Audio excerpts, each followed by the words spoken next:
Direction le sud de Gaza pour ces Palestiniens déjà de nombreux fois déplacés en près de 2 ans de guerre. On a peur d'une offensive terrestre. On est parti avec quelques affaires seulement et on va vers le sud dans l'espoir de trouver un endroit où se poser en sécurité.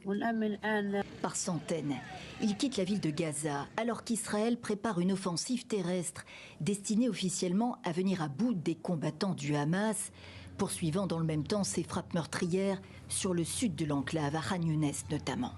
C'est dans ce contexte que l'Égypte, qui recevait le Premier ministre de l'autorité palestinienne ce lundi, annonce une proposition du Hamas pour un cessez-le-feu. Nous faisons tout notre possible sur le plan politique pour un cessez-le-feu immédiat. Cette proposition reprend presque intégralement un précédent plan approuvé par Israël, affirme le Qatar. Elle inclut une trêve de 60 jours à Gaza, permettant des discussions sur un cessez-le-feu permanent et la libération des otages en 2 vagues, en échange de détenus palestiniens, la moitié des otages dans un premier temps.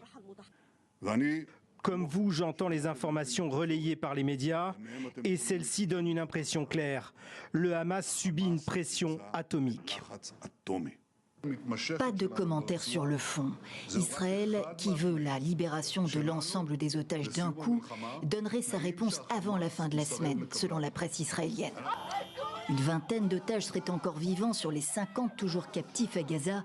Pour un grand nombre d'Israéliens, l'offensive terrestre en préparation à Gazaville compromet leur survie.